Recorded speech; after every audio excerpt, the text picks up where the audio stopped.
بەڕێزان بەردەوامین گفتگۆ دەکەین لەبارەی دانیشتەکانی هێزەکانی سووریایی دیموکرات لەگەڵ ئەحمەد شەرع بابزانین بەکیۆ گەشتووە لەگەڵ حکوومەتی ئەحمەد شەرع بەکیۆ گەشتووە ئەمێزانە چۆن تێکەڵ دەکرێنەوە لەگەڵ سوپای نیشتیمانی سووریادا ئەوان وای پێ دەڵێن سوپای نیشتیمانی سووریا یان سوپای حکوومەت ئایا تێکەڵ دەکرێنەوە ئایا کوڕ ڕازی بووە بەو مەرجانە ئایا حکوومەتی سووریا ڕازی بووە بەو مەرجانە و گفتوگۆکان چۆن بەڕێوە دەچن دوایین زانیاری چیە گفتوگەین پرس و باس بابەتاکەین لەگەڵ بەڕێز کاک سەرتیب جەوەر شۆڤەکاری سیاسی کاک سەرتیب سڵاو لێ بێم کاتت باش سپاس بە بەشداریکردنت لەگەڵمان دانیشتەکەی دوێنێ زانیاریانەی کە لە لای تۆ هەیە بەچی گەشت بوو پێم وایە نەتیجەی نەبووە و متەوەقعیش بوو کە نەتیجەی نەبێ بۆ چونکە تەنها گفتوگۆ لەسەر مەسلەی تێکەڵکردنەوە یان هەڵوەشاندنەوەی قەسەد ناکرێ بەڵکو گفتوگۆکە زۆر لەوە فراوانترە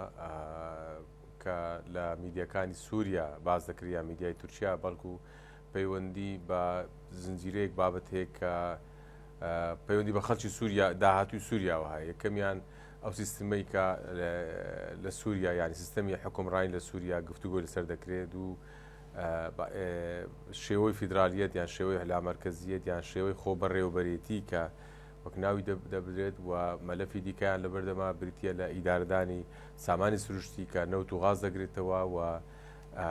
مەلەفی دیکە دەگرێتەوە ئەویش مۆزوعی لە چوارچێوەدانی یان لە قانوندانی هێزەکانی سووریا دیموکراتە جا ڕەنگە گفتوگۆکە بۆ دەستێ بکە یان لەوە سەرچاو بگرێت کە ئەم دەستورە کاتی ڕاگەیەنراوە لە ئەحمەد شەرع دەستکاری بکرێ و تێیدا حەق و حقوقی پێکهاتەکانی سووریا بە تایبەتیش کورد و سەلاحیاتی ڕۆژهەڵاتی فورات کە ئێستا وەکو ئیدارێکی خۆ بەڕێوە دەچێت گفتوگۆی لەسەر بکرێ و مەسەلەی ئیدارەدانی نەوت و گاز کە بەشی هەرە گەورەی دەکەوێتە ڕۆژهەڵاتی فورات ڕەنگە گفتوگۆی جێ گفتوگۆ و مشتومڕی هەردوو لا بێ و مەسلەی قەسەد یانی هێزەکانی سووریا دیموکرات دیسان ئەوەش لە باسە هەرە گرنگەکانی سەرمێزی گفتوگۆیە بۆ نەگەیشتنە ڕێککەوتێ لەبەرەوەی هەردوو لا لە ژێر فشاردان بە تایبەتیش ئەحمەد شەرع لەوانەیە یان ئەو ڕژەمە نوێی دیمەشق لە ژێر فشاری تورکیادایە و کوردیش ڕەنگە لە سەرداوای ئەمریکا بێتە سەرمێزی گفتوگۆ بەڵام لەبەرەوەی تێگەیشتنی دیمەشق چ لە ژێر فشاری تورکیا بێت بۆ خۆشیان هەر بڕواان وایە بۆ چارەسەری ئەو پرسانێکە بە هەڵ ینی جێ گفتوگۆیە ڕەنگە ڕێگری یەکەم بن ڕێگری سەرچی بن لە بەردەم گەیشتنە ڕێکەوتن باشە کەواتە مانی چاوەڕێی چی بکەین ئایا ئەم گفتوگۆیانە هەروە بەردەوام دەبن لەکترازانەکەیان زۆرە حکوومەتی سووریا دەیەوێ سوپای بڵێن هێزەکانی سووریای دیموکرات هەڵوەشێنێتەوە بتوێنێتەوە لە نێو خۆیدا یان بەنیازی چییە؟ بەر لە هەموو شتێک یعنی ئەو نیزامە نوێی کە هاتوتە دیمەشق بەراورد بە ڕژێمی سەردەمی ئەسد فەرقێکی ئەو تۆی نییە یعنی لە شێوەی بیرکردنەوەی بۆ حکومڕانی و بۆ حەق و حقوقی پێکاتەکان و خراپتر ئەوەیە کە لەژێر کاریگەری گەورەی تورکیادایە و هەڵگری ئایدۆلۆژیایەکی دیاریکراوە ئایدۆلۆژیای ئیسلامی تونڕەوە ڕەنگە ئەوە ینی ئەوە تاکە جیاوازیە لەگەڵ ڕژێمی ئەسد ئەوەی نقطەیەکی دیکە هەیە ئەمریکا ڕەنگە لەو نێواندا هەم نێوانگرە ئێستا ینی ڕۆڵی نێوانگر دەبینی لە نێوان دیمەشق و کورد بەڵام لە هەمان کاتدا لەبەرەوەی بەرژەوەدەکانی تا ئێستا کە سەرڕاست نەبوون تا ئێستاکە یەکلایی نەبووتەوە هەندێک پرس و بابەتێک کە پەیوەندی بە ئیسرائیل هەیە یەکلایی نەبووتەوە لەوانێ زۆر حەز نەکەم هەردوو لا بگەنەوە ڕێککەوتن بەم زوانە و بەنسبەت کۆمەلگای سووریا و کوردیش ینی تۆ تەمەشاکە ڕژێمێکی مرکزی دیکتاتۆری شمولی کە ڕژێمی ئەسەد بوو و یەکسەر بێتە سەر ڕژێمێک کە دیموکراتی بی کە لا مرکزی بی هەندێک زەحمەتە ینی بۆ لێک تێگەیشتن و خێرا ڕێککەوتن زەحمەتە بۆیە من پێم وایە مەسلەی ڕێککەوتن کاتی دەوێ و ئەم بارودۆخی ئێستا بەردەوام دەبێت بۆ مدەتێکی درێژ ینی ئەمریکا ڕەنگە پێخۆش بێ هەم نەشەڕ و نە ئاشتی بەردەوام بێ بەڵام کۆبوونەوە دەکرێت جار بەجار لەژێر فشاری تورکایە و تورکیا فشار هەم لە دیمەشق دەکات هەم لە ئەمریکا دەکات ڕاستیەکەی لەوانێت جار بەجار کۆبنەوە لە بیریشمانە چێ ڕەنگە جار بەجار گرژی و ئالۆزی سەربازیش دروست ببێت یعنی ناوە چ لە دێرە زۆر بێ یان لە باکووری حەلەب لە ئەو گەڕەکە کوردیەکان بێت پێم وایە ساڵانی پێویستە بە مانگان ڕێگناکەون. باشە جاکسەتی وەکو تۆ دێڵە ینی پێدەچێت دوولایەن کات بەڕێ بکەن ینی وەکو دەڵێ کات بەڕێ دەکەن چاوەڕێی چین شتێک هەیە چاوەڕێ بەر لە هەموو شتێک ئەو جەماعەتە ئێستا هاتوونەتە دیمەشق ساحێبی ڕوویایەکی وازح نین بۆ حکومڕانی ئەوانە کاتی خۆی لە دەشت و دەربوون و ئیسلامی توندڕەو بوون و دژی ئەمریکا بوون و ئێستا هاتوونەتەوە دیمەشق لەسەر بە پشتیوانی ئەمریکا و ئاگاداری ئیسرائیل زۆر بەرچاوڕوو نین بۆ حکومڕانی و ساحێبی کاریزمانین ینی کەسێکیان تێدانە کاریزما بێ و خەڵک لە دەوری کۆ بێتەوە ساحێبی ڕێخستن نین و ساحێبی کەسایەتی ناسرااو نین بەشێک لە چەکدارەکانیان بیانین بۆیە دەست و پەنجیان زۆر نەرم نییە لەگەڵ حکومڕانی حتا ئێستا لە دیمەشق ینی دام و دەستگای دەوڵەت بەکو پێویست کار ناکات بەڵکو ئەوانە جەماعەتێکن لە کۆمەڵێک بینایە کۆبوورێتەوە و چەند وەزارەتیشیان گوێمان لە دەنجیان دەبێت بۆ نمونە وەزارەتی بەناوی بەرگری وەزارەتی دەرەوە بەڵام دام و دەستگای خەدەمیان ئیش ناکە ئەمە یەکێکە لە گرفتە هەرە گەورەکانی ئێستای حکومڕانی لە دیمەشق ئەم جەماعەتە کە هاتن حکومڕانیان گردست تووشی گرفت بوون لەگەڵ عەلەویەکان لەگەڵ دروست لەگەڵ کورد بۆیە ئاسان نییە یعنی حکومڕانیان بەم شێوەیە جارێ ینی ئەو تەپوتۆزی ڕوخانی ئەسد هێشتا نەنیشتۆتەوە و من پێم وایە بەنسبەت کوردیش کورد چاوەڕوانی یعنی تێگەیشتنی کورد ڕەنگە بۆ حکومڕانی لە سووریا بە وازحتر بێ بەراورد بە دیمەشق بەڵام چاوەڕوانی تێگەیشتنی ئەمریکا بوون بۆ ئەوەی کە چۆن تەعامل لەگەڵ دیمەشق بکەن بۆ چونکە کوردیش پێویستی بەوەی کە ئەوروپا ئەمریکا پشتیوانی بکە بۆ هەر داخوازیەک و بەپێی واقع تەعامل لەگەڵ دیمەشق بکە گرفتەکە لەکوێوە دەست پێ دەکە بەنسبەت کورد لە تێگەیشتنی ئەمریکا بۆ مستەقبەلی دیمەشق یعنی بۆ کورد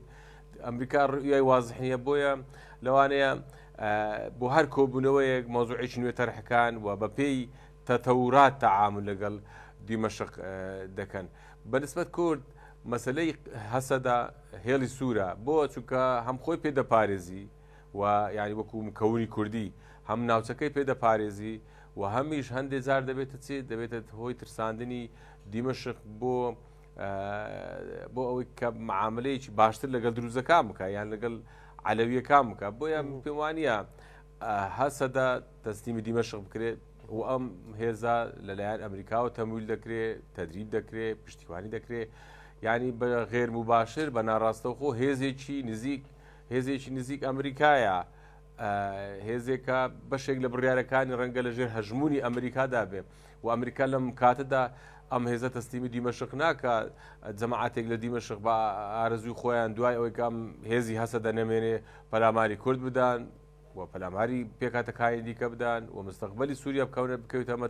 مەترسی بێ بۆ سەر ئیسرائیل ینی بڕیار لە دیمەشق بەشێک گرفتەکەی لەوەیە کە جەماعەتەکەی دیمەشق بڕایان بە زۆر شت نییە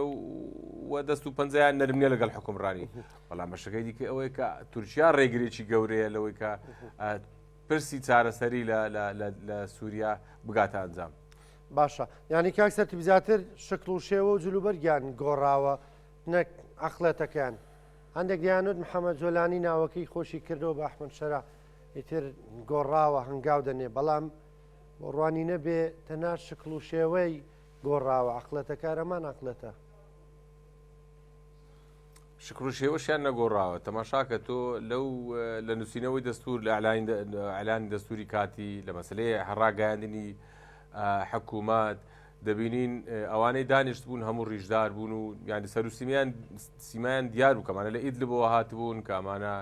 سەر بە گروپە تونندڕەوەکانی پێشوو بوون و ئەوە یەک دووش ژنیان تێدانە بوو و ئەمەش ینی ناسینەوەی ئەم نیزامەیە چکە تۆ نظامێکی دیموکراتی نظامێکی کراوەی علمانی بێگومان جیاوازە لەگەڵ ئەو شکلەی کە ئێستا هاتووە دیمەشق پێم وایە ینی هە لە سەرەتای ڕوخانی ئەسەدیش ئێمە گوتمان ئەم جەماعەتی هاتوو نظامێکی نوێ نییە بەڵکو تۆخکردنەوەی هەنگاوەکانی ڕژێمی پێشووە ڕژێمی پێشوو بۆ مانەوەی خۆی ئامادە بوو زۆر شت بکە بۆیە دەست و پەنجەی هەندێک جار نەرم دەکرد لەگەڵ کورد چاوپۆشی لە هەندێک چاوپۆشی لە هەندێک هەنگاوی کورد دەکرد و پەیلاقی لەگەڵ کورد هەبوو بە ناڕاستە و خۆ لە ڕێی ڕووسەکان پشتیوانی ئەمریکای نەبوو ڕاستیەکەی ئەمانەی هاتوون هەم ئەمریکا بە جۆرێک لە جۆرەکان پشتیوانیان دەکا هەم وڵاتانی خەریج بە تایبەتیش سعودیا بە ئاشکرا لە ڕووی ئەعلامیەوە دیارە وەنیە پشتیوانی دەکا هەم تورکیا پشتیوانی دەکا بۆیە دەستکراوەترە لە ڕژێمی ئەسەد بۆچی بۆ ئەوەی پەلاماری پێکاتەکان بدات نەک هەوە خراپتر لەوەیە کە تا ئێستا جگەلەوەی کە بڕواان بە حەق و حقوقی پێکاتەکانە بڕواان بە دیموکراتی و بە دروستکردنی حزب و بە ڕێی جیاوازش نییە ناوبەناو لێرە و لەوێ هەندێک لێدوان دەبینین بە ناوی وەزیرێکی ئیسرائیل وازیرێکی پێشووی ئیسرائیل دەڵێ پێویستە دەوڵەتی کوردی دروست بێ پێویستمان بە کوردەکانە ئایا هەر بە فعلی ئیسرائیل پشتیوانی کووردە یان نا ئەمە بۆ لێدانە لە کورد بۆ زۆرترکردنی چوارچێوەی دژمنەکانی کووردە بە ناوی دۆستایەتی ئیسرائیلەوە ڕاستێکە ئیسرائیل بە درێژایی تاریخ لە پەیوەندی لەگەڵ بزوتنەوەی چەکداری کوردی سەردەمی ئەیلول کوردستانی باشوور یانی هەبوو و لەگەڵ ڕۆژئاوای کوردستان و ئێستاش لەگەڵ هەرێمی کوردستان تەسەور دەکەم ناڕاستە خۆی هەیبێ بەڵام زیاتر پەیوەندێکی تەکتیکیە یعنی نابێت پشت بە ئیسرائیل ببسترێ ئیسرائیل لەم کاتەدا پێویستی بە کورد هەیە لە سووریا بۆ چونکە بەشی ڕۆژهەڵاتی فورات دەست کووردا و هێزیش سەکداری منەزەمی هەیە پێویستی بەوەیە بۆی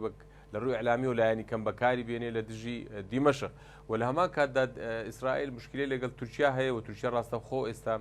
گرفتی لەگەڵ سووریا هەیە چونکە پێی وایە کورد لە سووریا لە گەشەکردنیی خێرادایە و ئەو گەشەکردە لێکەوتەی ڕاستە خۆی لەسەر باکووری کوردستان هەیە بۆیە هەم ململانەکانی خۆی لە لەگەڵ تورکیا هەم گرفتی لەگەڵ دیمەشقیش دەیەوێ لە ڕووی ئەعلامیەوە زۆر جار باسی کورد دەکا باسی پێویستی مافی دابینکردنی مافی کورد دەکا بەڵام لە ڕووی استراتیزیەوە پێم وانە زۆر ئیسرائیل ینی تەعامل لەگەڵ بەرژەوەندی خۆی دەکات بۆ کوردیش پێویستە زۆر پشت بە ئیسرائیل نەبستێ بەڵکو پشت بە یەکگرتووی خۆی بە دروستکردنی مؤسسات لە ڕۆژئاوای کوردستان بە بەشداریکردنی پێکاتەکان لە ڕۆژئاوای کوردستان ببستێ ئەوانە دەبێت سەبەبی بەهێزکردنی خۆی و پشت بە کۆمەلگای نێودەوڵەتی ببەستێ بە تایبەت ئەوروپا و ئەمریکا کەمتر پرژێتە سەر ئیسرائیل. سپاس دەکەم بەڕێز کاک سەرتیب جەوهەر شۆڤەکاری سیاسی سپاس بۆ بەشداریکردن سپاس بۆ خستنە ڕووی ڕوانین و سەرنجەکانن لەسەر پەیوەندیەکانی هێزەکانی سووریا دیموکرات و کورد بەگشتی و لەگەڵ حکومەتی ئەحمەد شەرع.